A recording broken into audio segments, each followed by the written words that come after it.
Hey, what's going on YouTube? Today I'm going to show you my Stamina Necromancer, also known as StamCro, beginner build for the High Isle DLC patch. This build is capable of pulling over 83k on the parse dummy with an easy beginner friendly rotation. As a part of the beginner setup series, I'll be focusing on a starting rotation gear that are all easily accessible.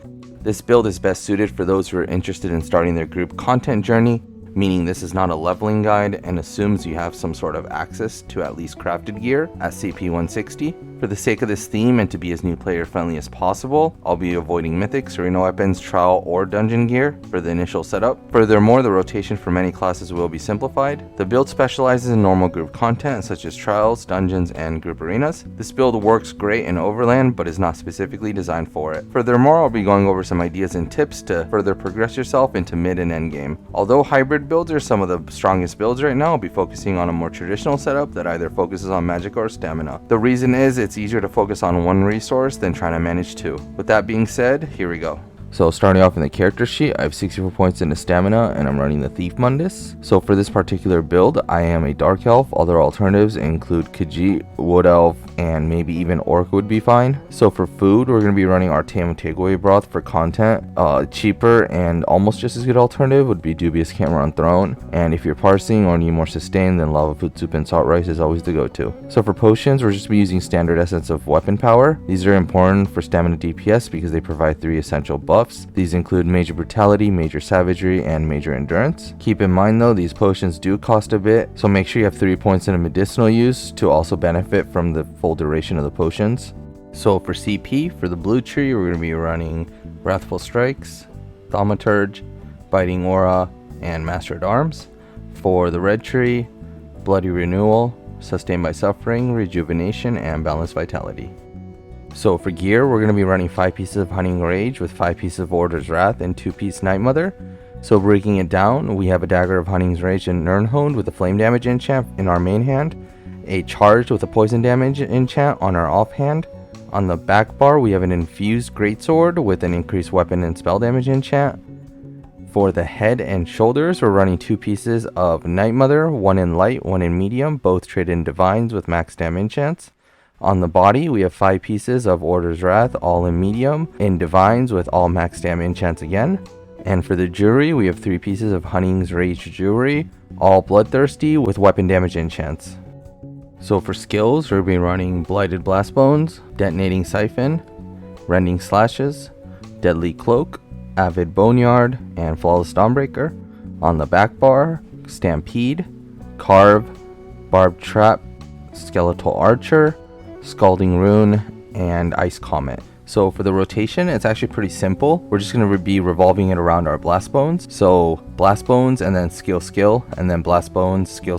So that kind of rhythm. So breaking it down, we're going to be doing Blast Bones, Stampede, Carve, Blast Bones, Detonating Siphon, Rending Slashes, Blast Bones, Deadly Cloak, Avid Boneyard, Blast Bones, Barbed Trap, Skeletal Archer, Scalding Rune, and then just rinse and repeat. Whenever you have your ult, Ice Comet, just drop it whenever. So for progression, I'd usually put a mid-game section, but because Order's Wrath is so good, it won't be replaced until we hit closer to endgame. This is where you have a few options. To make this more simple, I'll be focusing on traditional stamina setup, wearing medium armor. First, I'll talk about body sets. These sets are sets that are worn on the body, thus all 5 pieces are active at all times. Furthermore, these sets should ultimately have Minor Slayer to benefit from the extra damage to bosses. Therefore, realistically, we only have 2 options. These are Reliquin from the Trial Cloud Rest and Coral Riptide from the Trial Dread Reef Sail. They're both strong, but Coral Riptide requires you to manage your stamina, and if you're able to properly manage your stamina, it seems to pull just slightly ahead in DPS. Regardless, these are both trial sets, and running it on normal is very easy, and you should work on getting them if possible. Moving on to front bar sets, or sets to either pair with Reliquin or Coral Riptide, or run separately. These can be Kinra,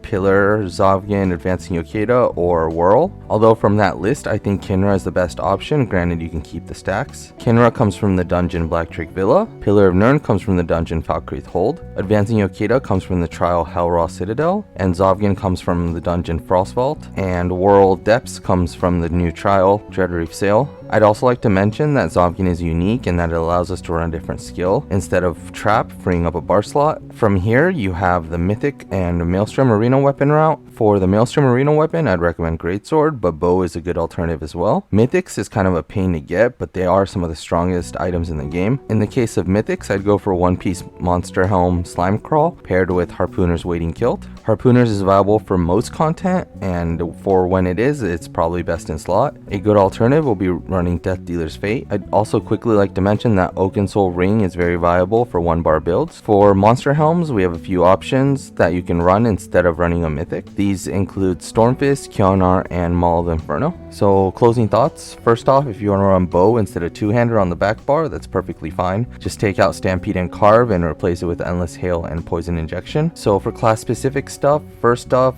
for group content, you probably want to run Colossus instead of Ice Comet because of the major vulnerability. Second up, if you don't have Scalding Rune, you could just scrap that altogether from the rotation if Mage's Guild is not your thing or you don't have access to it. Lastly, I'm running Avid Boneyard, but for content, Unnerving Boneyard would probably be better. And I think that wraps it up. As per usual, there'll be an outfit section and parse at the end. If you have any questions, feel free to leave them in the comment section below or come join our Discord. And once again, thanks and have a good day.